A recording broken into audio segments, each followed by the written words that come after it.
I'm Chris Wallace. The political rage in America escalates, leading one man to violence. I mean, it takes some kind of stamina to keep your thoughts together. And I'm very worried about his fitness. We're not allowed to punch back anymore. I love the old days. You know what they used to do to guys like that when they were in a place like this? They'd be carried out on a stretcher, folks. Well, the lid's down. Shut your mouth. This political rhetoric and political discourse that has led to hate has led to gunfire. We'll discuss how the partisan climate has grown so toxic and what politicians and the media can do about it. With one of the survivors of the shooting, Republican Congressman Rodney Davis, and with Democratic Senator Amy Klobuchar. Then President Trump confirms he is now under investigation as the special counsel broadens the Russia probe to look into possible obstruction of justice. We'll discuss the potential case against the president and his defense strategy with Jay Sekulow, a member of his legal team. Plus, President Trump announces a rollback of the Obama administration's opening to Cuba. Effective immediately, I am canceling the last administration's completely one-sided deal with Cuba. We'll ask our Sunday panel if the new policy goes too far or not far enough. And our Power Player of the Week, one man's journey bringing comfort to foster children. A child deserves to own something that's brand new, that belongs to them. All right now on Fox News Sunday. Hello again and happy Father's Day from Fox News in Washington. The nation's capital is still shaken from this week's attack, where a gunman opened fire on Republican members of Congress during a baseball practice. House Whip Steve Scalise has been upgraded from critical condition to serious after several operations. And on both sides of the aisle, officials are asking how they contributed to the toxic political climate and what they can do to change it. Democratic Senator Amy Klobuchar joins us in a few minutes, but first from Springfield, Illinois, Congressman Rodney Davis, who was on that field during Wednesday's shooting. Congressman, first of all and most important, how are you 4 days after the attack? How you doing? You know, Chris, it's still pretty surreal. I can tell you this is the best Father's Day I've ever had, to be able to come back home and see the outpouring of care and support from the people that know me best, including my family, has just been a really humbling event and very memorable for me and my family. Have you gotten over it in an emotional sense, or are you still in shock? You know, people tell you how you're supposed to feel, but it never seems that you do. I mean, I still sense normalcy. There are times when I'm probably a little more agitated. There are things that I'm going to do differently in my life and in my workplace to ensure that we probably put security more as a priority than we had in the past. And it's a sad state to be in when you just woke up a few days ago, got in a car, and went to a baseball field to practice for a charity game, and next thing you know, bullets are flying. I want to take you back to just after the shooting. Here you are, sir. This political rhetoric and political discourse that has led to hate has led to gunfire. I called my wife and my children immediately when I got a hold of a phone. They told them I love you. Justices coming to these and Dad's okay. Not just members of Congress and senators, but officials and... Congressman, you said that you were at your breaking point, and you called this an act of political, rhetorical terrorism. Now that you've had a few days to think about it, what do all of us, politicians and media, what can we do to change it? And frankly, how long do you think that new leaf will last? Well, I may have made it too complicated, Chris. I want to change that to just political terrorism, because obviously the evidence from the shooter, this maniac who began firing at all of us, shows that he turned his religion into politics. And when somebody turns their religion into politics, They're no better than anyone else who hijacks a religion and tries to indiscriminately kill innocent people. That's what we experienced that day, and I thank God every day those two Capitol policemen, Agent Bailey and Agent Griner, were there to save us all. I hope and pray that we can take this day, this tragedy that could have been much, much worse, and turn it into an opportunity to come together as Americans, because no one, I don't care what side you're on, no one deserves to have the violence that we all experienced just 4 short days ago. In 2011, after Congresswoman Gabby Giffords was shot in a shopping center outside Tucson, President Obama made a similar appeal. Take a look, sir. It's important for us to pause for a moment and make sure that we're talking with each other in a way that heals, not in a way that wounds. But, Congressman, as you know all too well, since then, the political discourse in this country has only gotten worse. You know, it has, Chris, and that polarization has seemingly continued to rise on both sides and creating the fringes on the right and the left. And that's why, since I've been elected to Congress, I've tried to be somebody who talks about bipartisanship, who actually has a record of bipartisanship. And now I want to stand up and ask the American people, those of us who are the majority in this country, who want Republicans and Democrats to work together, let's stand up to the hate on both sides. Let's stand up to the rhetoric that we see that leads to this polarization, that led to bullets being fired at a baseball field just a few days ago. Final question. There's been a lot of talk about beefing up security for members of Congress, even talk about members like yourself being able to carry your own guns for self-protection. How do you think we can balance, on the one hand, the fact that you want voters to have access to you, but on the other hand, you need to be protected? Well, that's a debate that we're going to continue to have, but I think it's an important debate to have. And Chris, I want to tell you, and all of your viewers, you know, I was cleaning out my baseball bag the day after the shooting, after we played our congressional baseball game for charity. And as I pulled something out from the area where you store your bats, I saw something drop on the ground. And here it is today, Chris.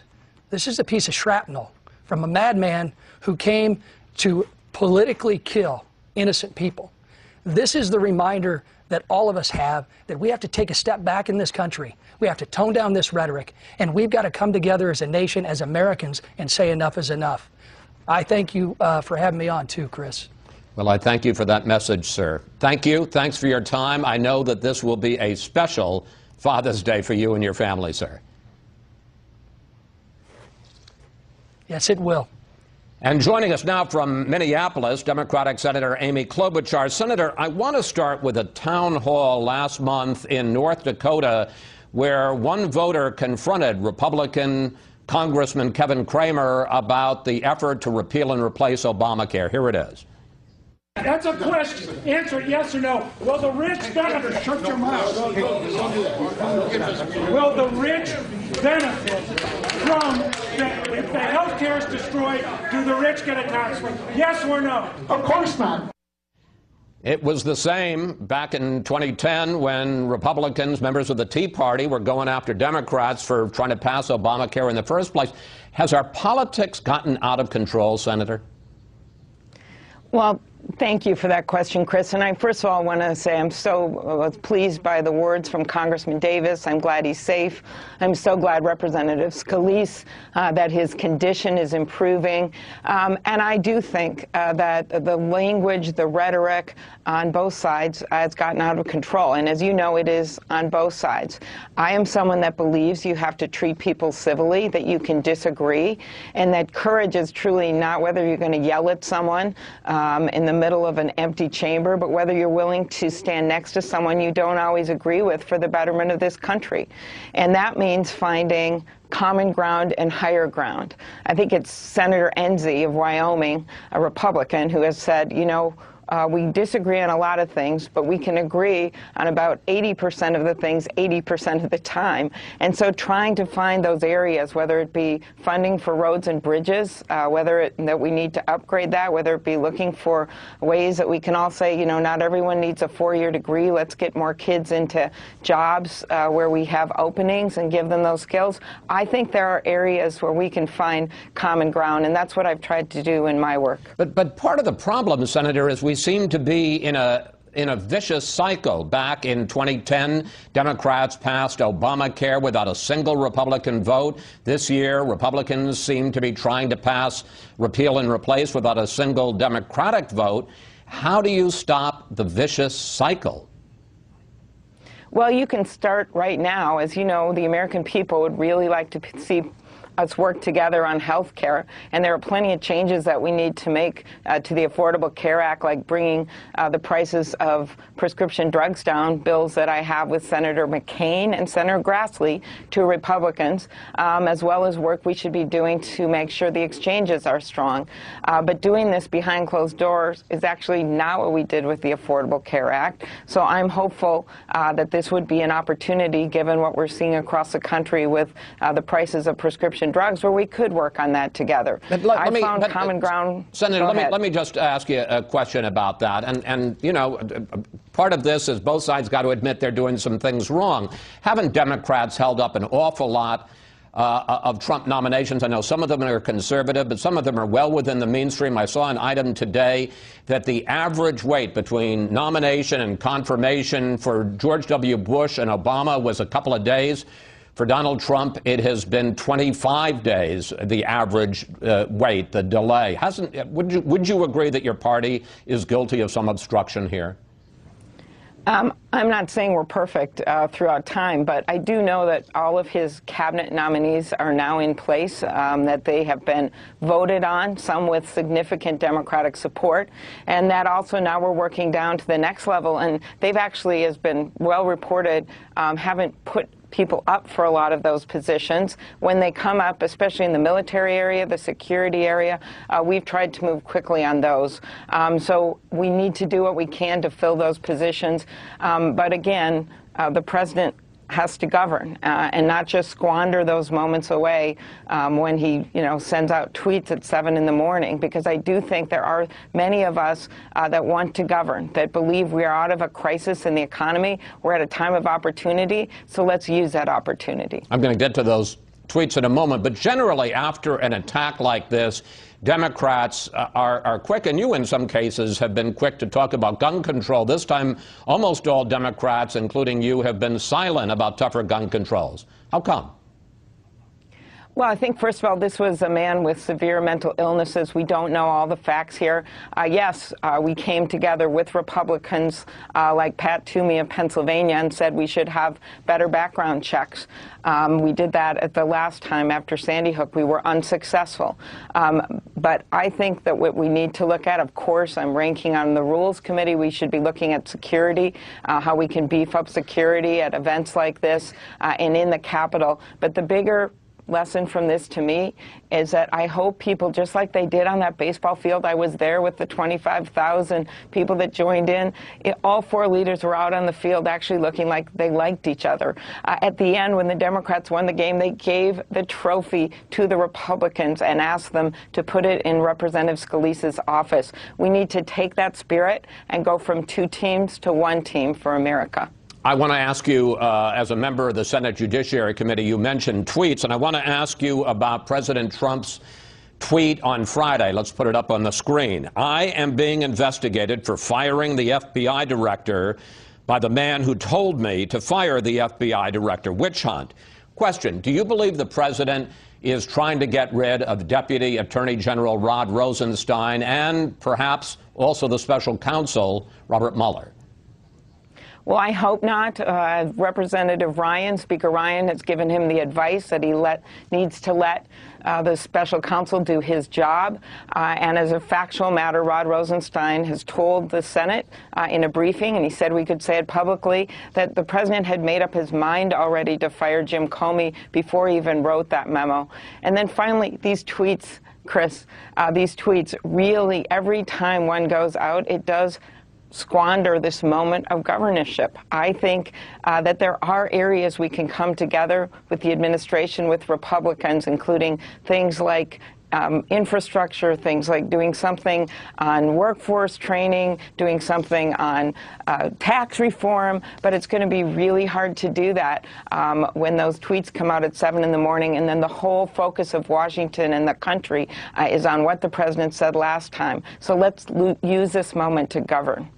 Final question. If the president does go ahead, and there's some talk about firing Rod Rosenstein or firing Robert Mueller, what will the reaction be in Congress? I think that would be, to use Lindsey Graham's words, a disaster, because Mueller is just starting to do his work. The chips will fall where they may. This is about a foreign government, the country of Russia, trying to influence an American election. As Marco Rubio himself has said, this time it was one party, one candidate. Next time it will be another. So we need to figure out what happened and then move forward together as a country. And the president should not be firing the man, Rod Rosenstein, who was, in fact, the person that was appointed by George Bush, has served valiantly as a U.S. attorney and is simply trying to do his job. Bob Mueller, former FBI director, strongly supported by Republicans in the past. Let them do their work. Senator Klobuchar, thank you. Thanks for joining us. Always good to talk with you. Happy Father's Day, Chris. Thank you for having me on. Thank you. And remember to get your kids to call their dad. Yes, that's a very important thing. I'm texting my daughter after we stop and reminding her to do the same. Well, maybe she watched the show, so maybe you won't need to. Yeah, exactly. If Up she's next, awake. we'll bring in our Sunday group to discuss calls for unity here in Washington and how long they will last.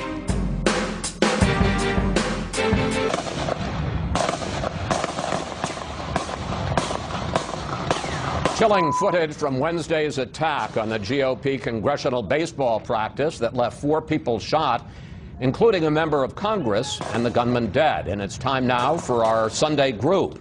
Fox News senior political analyst Britt Hume, columnist for The Hill, Juan Williams, Julie Pace, the new Washington bureau chief for the Associated Press. Congratulations, Julie. Thank you very much. Congratulations. There's applause, but yes. Anyway, and Washington Examiner contributor Lisa Booth. No, it does deserve applause.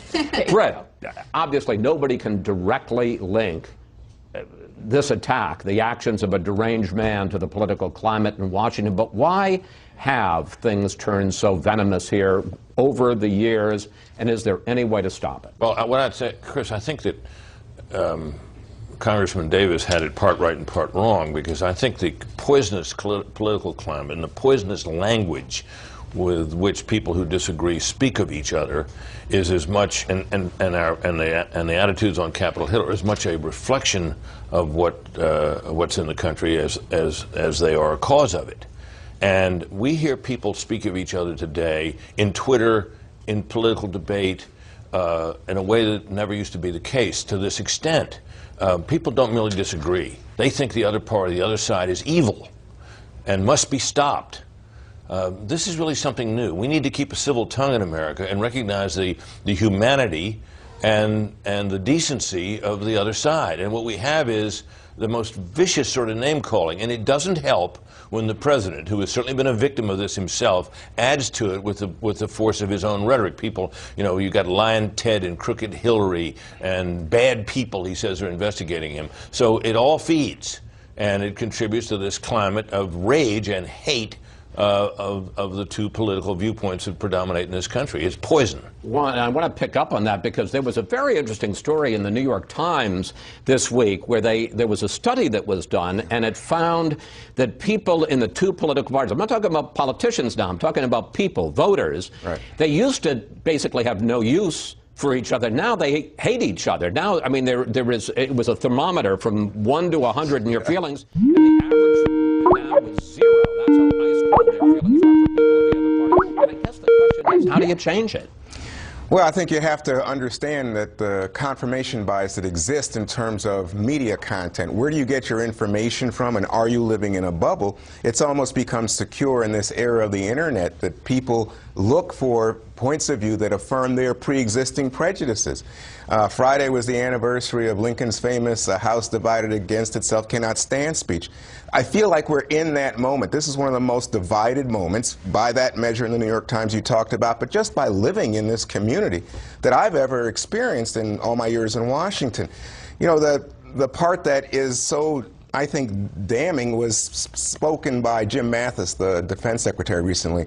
He was asked what worries him the most. He didn't say any military enemy.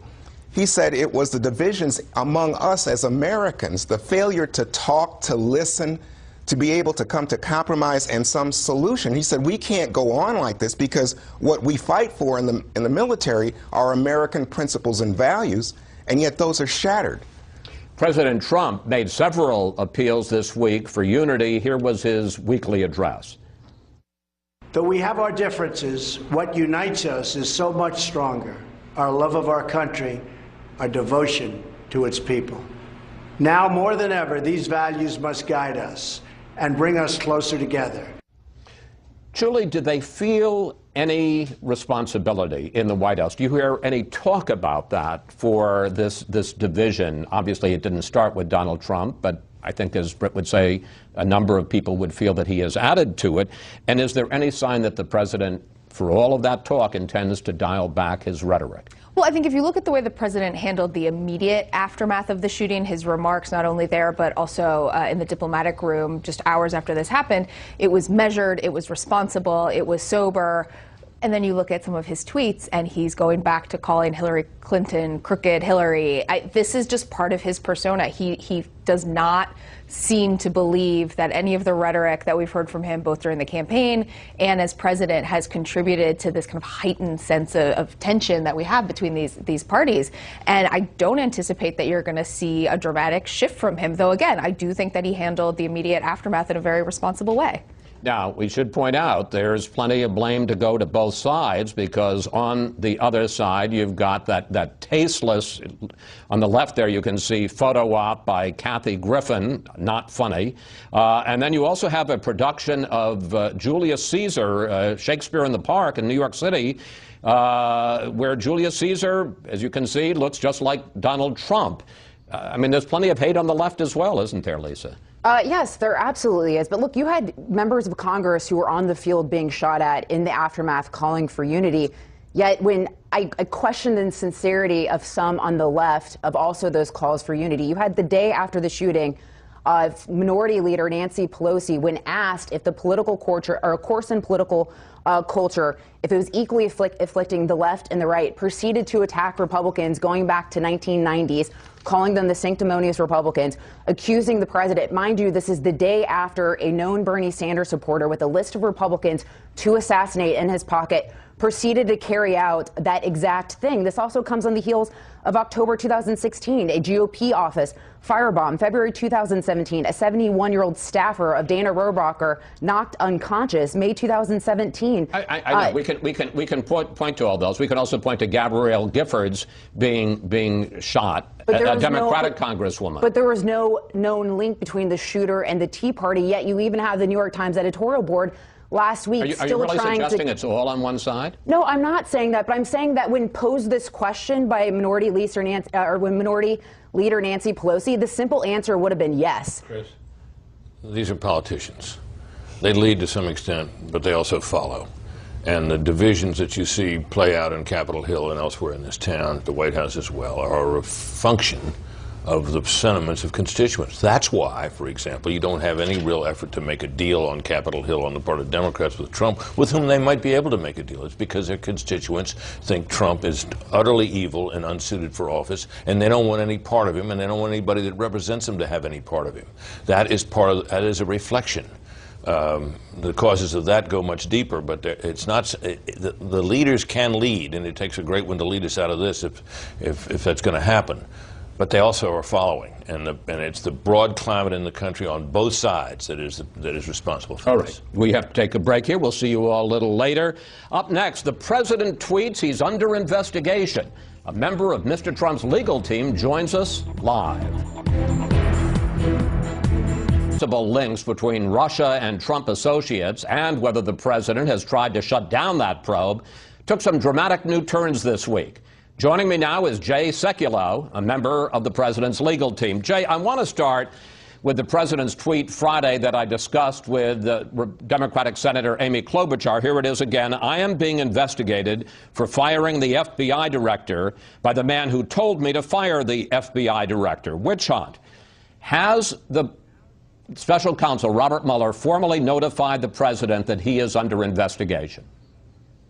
The president has not been notified by anyone that he's under investigation. That tweet, Chris, was in response to the Washington Post story that alleged that 5 unnamed sources, anonymous sources, leaked to the Washington Post that the president was in fact under investigation. So that tweet was in response to that. There's been no notification of any investigation. Nothing's changed since James Comey said the president was not a target or a subject of investigation. Nothing's changed. Well, but you don't know that he isn't under investigation now, do you?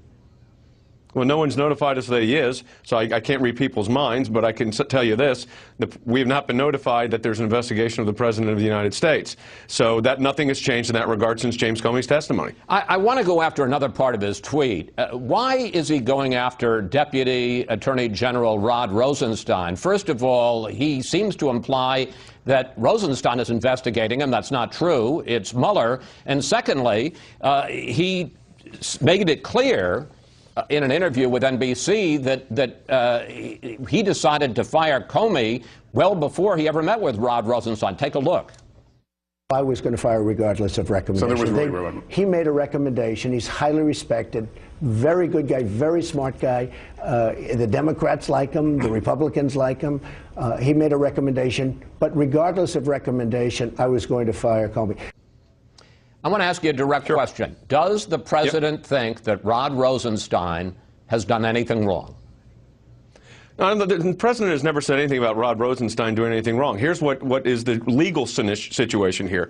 There is a constitutional issue when you have this scenario. The president made a determination based on consultative advice. He decided ultimately, he's the commander-in-chief, he gets to make that decision, that James Comey had to go. That was coming, by the way, from groups right, left, and center over the last year. You and I know that. So there's been concern about James Comey. It was put forward in a memorandum, that's what the president's referencing, from the Deputy Attorney General and the Attorney General requesting the removal of James Comey as the FBI director. And ultimately, that's the president's determination. So here's the constitutional threshold question, Chris. The president takes action based on numerous events, including recommendations from his Attorney General and the Deputy Attorney General's office. He takes the action that they also, by the way, recommended, and now he's being investigated by the Department of Justice because the special counsel, under the special counsel regulations, reports still to the Department of Justice, not an independent counsel.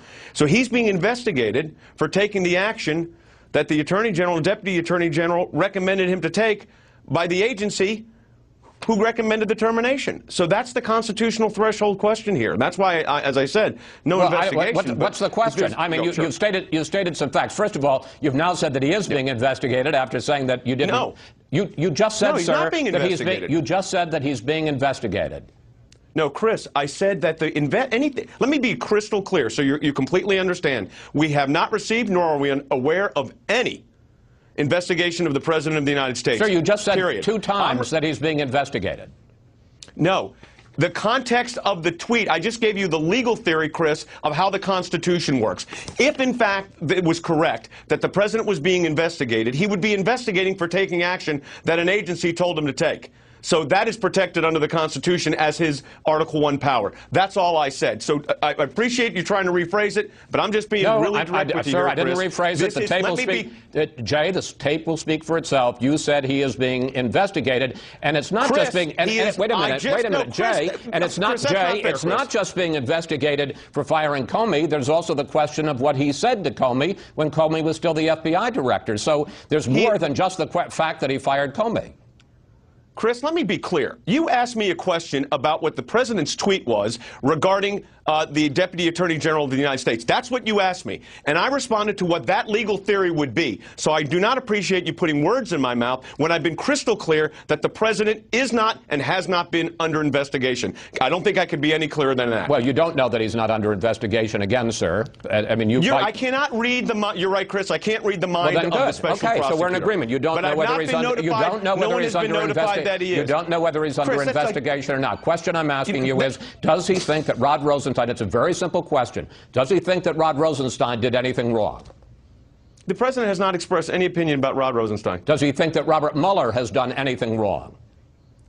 First of all, he has not said anything about Robert Mueller. And Chris, let me say something here. You're asking me if I had a conversation, which I have not had, about Robert Mueller with the President of the United States, or anyone else for that matter. I can't discuss that and would not discuss that with you. Unlike James Comey, who leaks information to the press, I actually respect the attorney-client privilege. Apparently he did not. Does the president believe, well, you're speaking for his legal team, so you're out here to represent him and tell us what the president's belief is that correct? No, I'm not here to tell you what the facts are and the legal issues are. I'm not to tell you what the beliefs are. I'm not the client's conscience. I'm his lawyer. I understand that. Have you spoken to the president at all?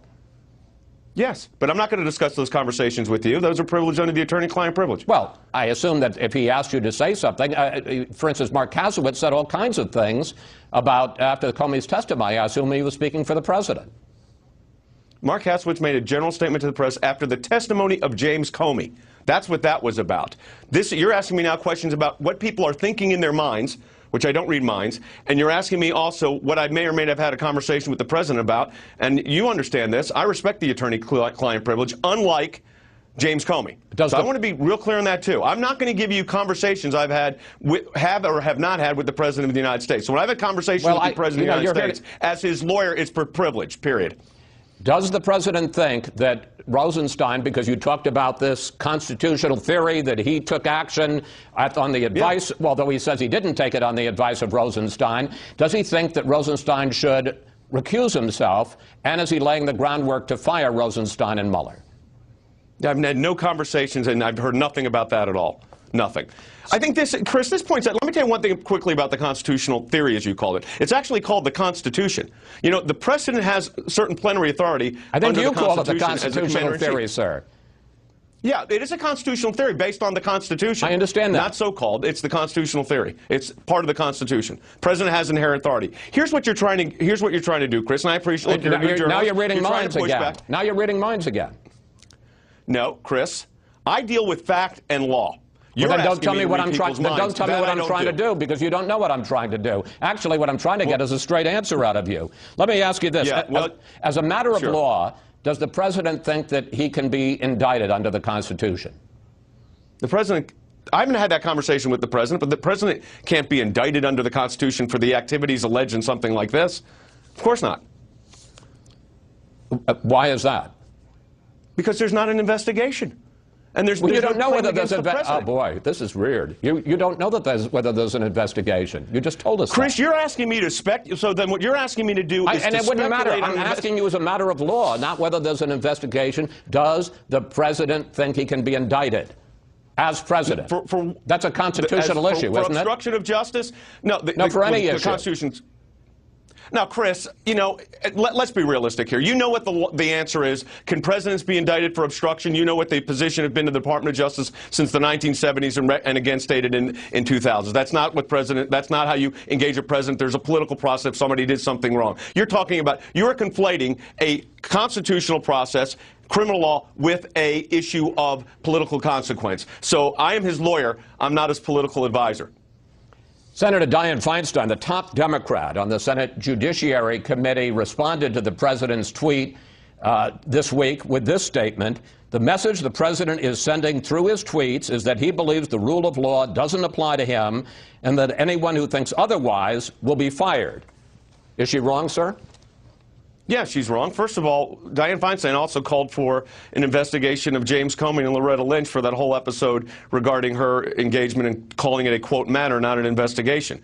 But with regard to this particular issue, I mean, the tweet, there's nothing illegal or inappropriate about the tweet. The tweet came on the heels of a Washington Post story that had 5 anonymous sources and didn't even identify the agency from which those sources came from. And that's what he tweeted in response to. It's that simple. Period. Final question. The president just added John Dowd, a high-powered Washington lawyer, to his legal team. Should we expect him to hire other criminal lawyers? And in a sense, is he preparing for potential legal battle here? Look, I mean, John Dowd is a legal legend, you know that, in Washington, D.C., and the president is doing the appropriate thing by hiring lawyers necessary if there was to be an investigation. If there were to be an investigation, you have the lawyers in place. We've got a great legal team led by Mark Hasowitz. We've got John Dowd on the team. This is a solid team, contrary to some of the press reports, a deep team.